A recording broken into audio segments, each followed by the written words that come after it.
Un saludo para todos ustedes, buenas tardes. Vamos a iniciar este video en el cual se ha titulado El contexto de la Biblia.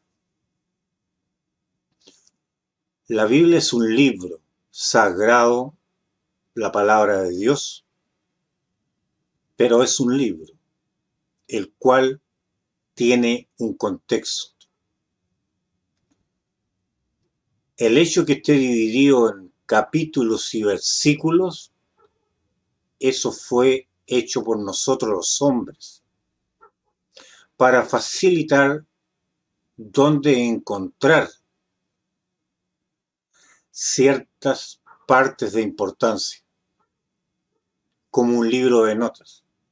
Pero la Biblia en su originalidad fue escrita como un solo libro.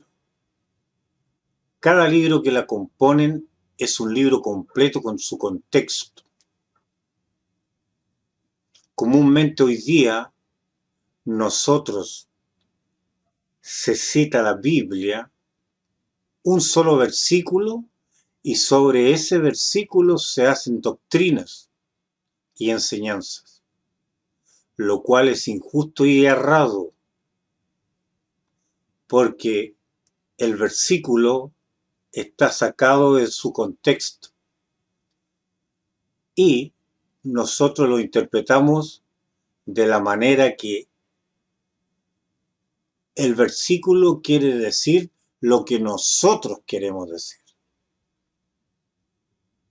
pero no lo que realmente el versículo dice en su contexto. Es como sacar un recorte y presentar solamente el recorte de ese pedazo de la página. Los versículos deben usarse con referencia al contexto que lo rodea, para que no pierda el significado. Vamos a ver unos ejemplos de los errores comunes hoy en día. Apreciemos este versículo, Juan 1:12 de la Reina Valera. Mas a todos los que le recibieron, a los que creen en su nombre, les dio potestad de ser hechos hijos de Dios. Así dice el versículo. Muchas personas al leer este versículo dicen que basta con creer para ser hijo de Dios. Pero eso no es lo que dice el versículo, ni su contexto. Revisemos nuevamente el versículo, leámoslo. Mas a todos los que le recibieron, a los que creen en su nombre, refiriéndose a Cristo, les dio potestad de ser hechos hijos de Dios. Les dio poder y les dio el derecho de ser hechos hijos de Dios. El versículo no dice que a los que creen en su nombre y le recibieron son hijos de Dios, sino que a los que le recibieron y los que le creen en su nombre, les dio el derecho, la autoridad y la potestad de ser hecho hijo de Dios. Eso dice el versículo, realmente. Miremos el contexto ahora de Juan 1:1. Vamos a ir a Juan 1:1 para mirar el contexto.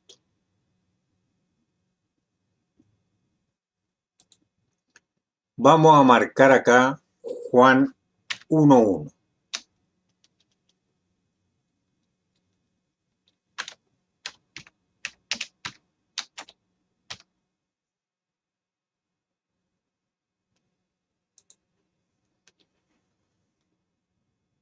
Dicho versículo está en el contexto de que el verbo hecho carne.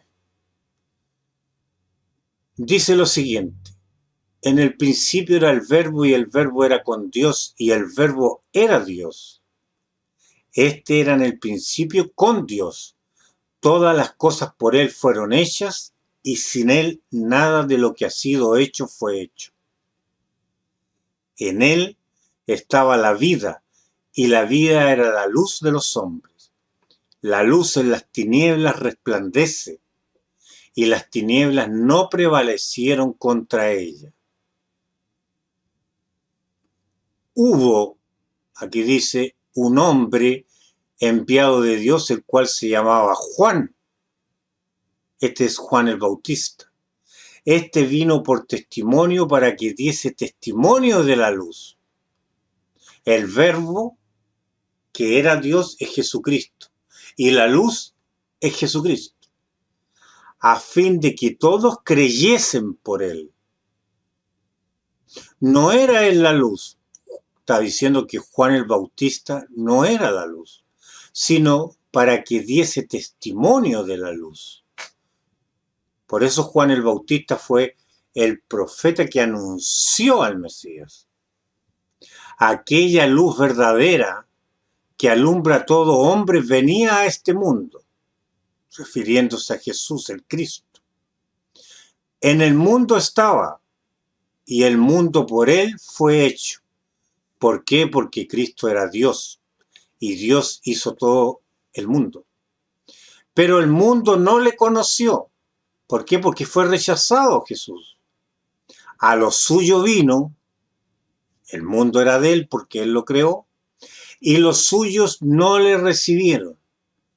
Las criaturas que él había creado no le recibieron, lo rechazaron a Jesús. Incluso los de su propia raza, judíos.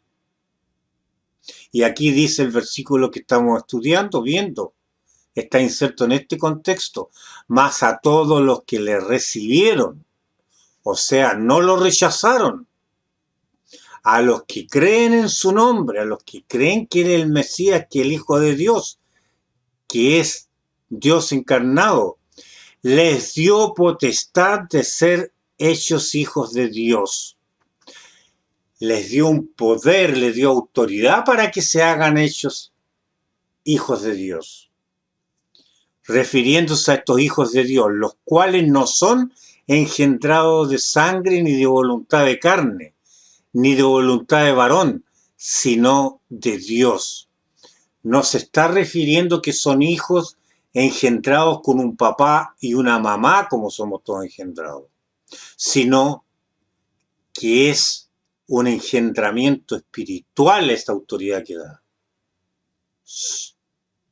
Una filiación espiritual.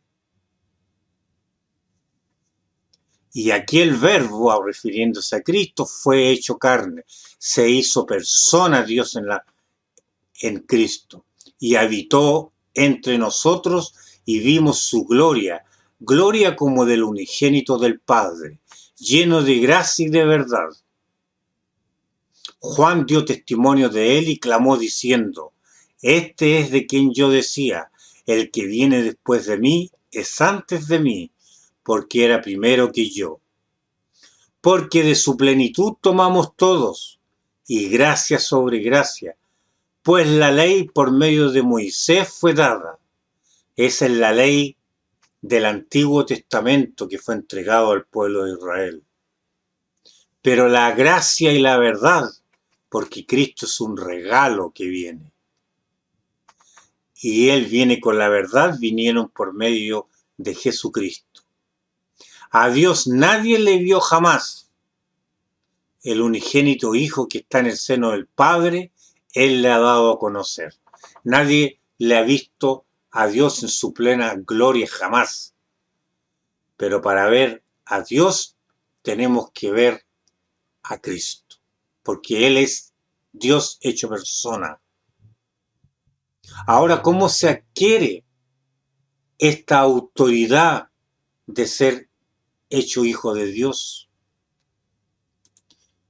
¿Cómo se adquiere esta autoridad de ser hecho hijo de Dios? Porque tiene que adquirirse esta autoridad de alguna forma. Eso tenemos que tenerlo claro. Porque es igual que si yo a una persona le digo, o a un hijo mío, este terreno es tuyo, esta propiedad es tuya. Y lo digo de palabra. Pero realmente no es de él hasta cuando yo haya hecho un documento en el cual acredite que él es dueño. Un documento ante autoridad notarial y que tenga una escritura. Ahí él es dueño. Ahí le di la autoridad y le he dado el poder de que es dueño de esa propiedad. Algo similar. ¿Cómo da Cristo la autoridad y el poder de ser hecho hijo de Dios? Eso lo vamos a ver en Hechos. Vamos a buscar en Hechos, capítulo 2. Lo vamos a ver en Hechos capítulo 2, el día de Pentecostés, cuando por primera vez se predica el Evangelio y el apóstol Pedro, cuando vino el Espíritu Santo, habló a la multitud de israelitas. ¿Qué les dijo a esa multitud de israelitas? Vamos a ir a Hechos, aquí como está, 2:22. ¿Qué hicieron los israelitas cuando recibieron el mensaje directamente del apóstol Pedro el día de Pentecostés, cuando se forma la iglesia? Veamos. Dice: varones israelitas, oíd estas palabras. Jesús Nazareno, varón aprobado por Dios entre vosotros, con las maravillas y prodigios y señales que Dios hizo entre vosotros por medio de él, como vosotros mismos sabéis. A este, entregado por el determinado consejo y anticipado conocimiento de Dios, prendiste y matasteis por manos de inicuos, crucificándole, al cual Dios levantó, suelto los dolores de la muerte, por cuanto era imposible que fuese retenido por ella. Porque David dice de él: veía al Señor siempre delante de mí, porque está a mi diestra, no seré conmovido. Por lo cual mi corazón se alegró y se gozó mi lengua, y aún mi carne descansará en esperanza. Porque no dejarás mi alma en el Hades, ni permitirás que tu santo vea corrupción. Me hiciste conocer los caminos de la vida, me llenarás de gozo con tu presencia. ¿Qué está diciendo ahí Pedro a toda esa gente que se reunió el día de Pentecostés, la mayoría judíos de todas partes? Que ese Cristo que ustedes sabían que fue crucificado, ese Cristo que ustedes crucificaron, David en el Antiguo Testamento, sus salmos, ya le había profetizado que iba a resucitar y que no iba a quedar en el sepulcro. Y continúa en el 29, aquí está el 29, les dice: varones hermanos. ¿Por qué le dice varones hermanos? Porque eran hermanos de raza, eran judíos. Se os puede decir libremente del patriarca David, que murió y fue sepultado, y su sepulcro está con nosotros hasta el día de hoy. Sabemos que David, el mismo que profetizó que Cristo resucitaría, está muerto y sabemos dónde está su tumba. Pero siendo profeta, dice, y sabiendo que con juramento Dios le había jurado que de su descendencia en cuanto a la carne levantaría al Cristo para que se sentase en su trono. Está diciendo, pero David era profeta y que el Cristo iba a ser descendiente de él, de David, porque Jesús era descendiente de David. Lo dice la genealogía de Mateo y Lucas.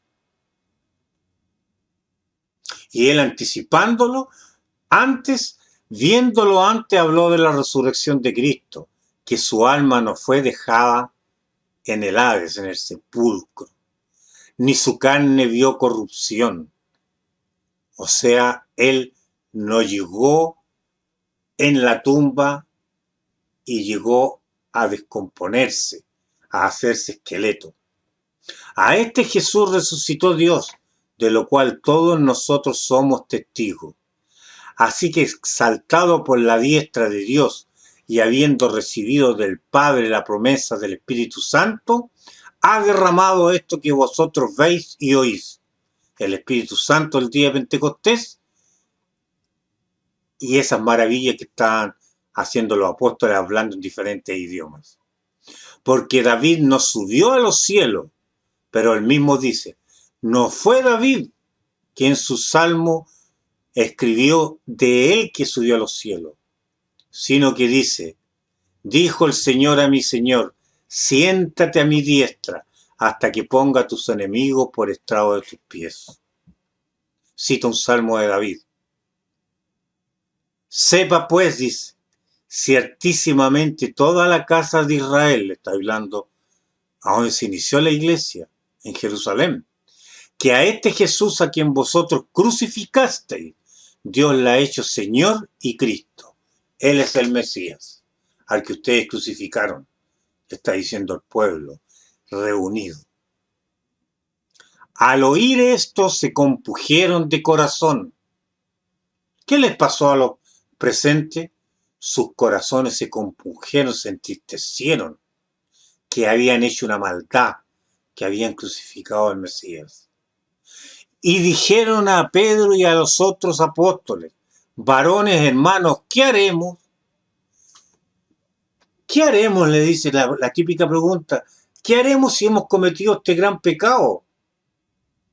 ¿Qué haremos? Pedro les dijo, ¿cuál es la respuesta? Arrepentíos y bautícese cada uno de vosotros en el nombre de Jesucristo para perdón de los pecados y recibiréis el don del Espíritu Santo. Le está diciendo que se arrepientan, que se bauticen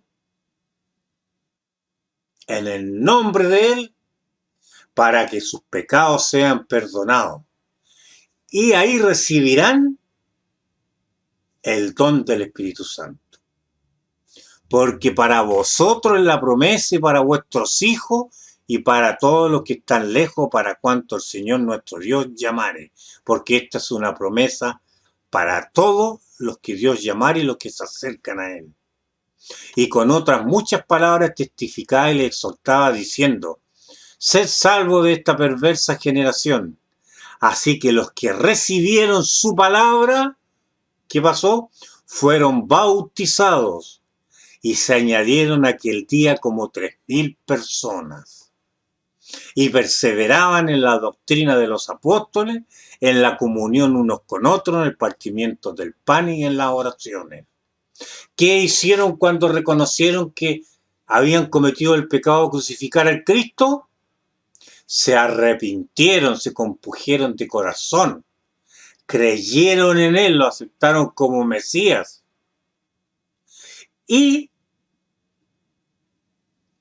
se bautizaron y ahí recibieron el don del Espíritu Santo en sus corazones para ser hijos de Dios. Ahí recibieron, así el cristiano recibe la autoridad de ser hecho hijo de Dios. Creyendo en Él, recibiéndole, arrepintiéndose, bautizándose. Y ahí recibe el don del Espíritu Santo y Él dice que se añadieron como 3.000 personas. ¿A dónde se añadieron? A la iglesia que se está iniciando. Ahí nosotros somos, así somos engendrados como hijos de Dios. No usando ese versículo solamente. Estimados, como vemos, el versículo Juan 1:12 tomado aisladamente, no puedo yo hacer la doctrina que basta con creer en Jesucristo para ser salvo.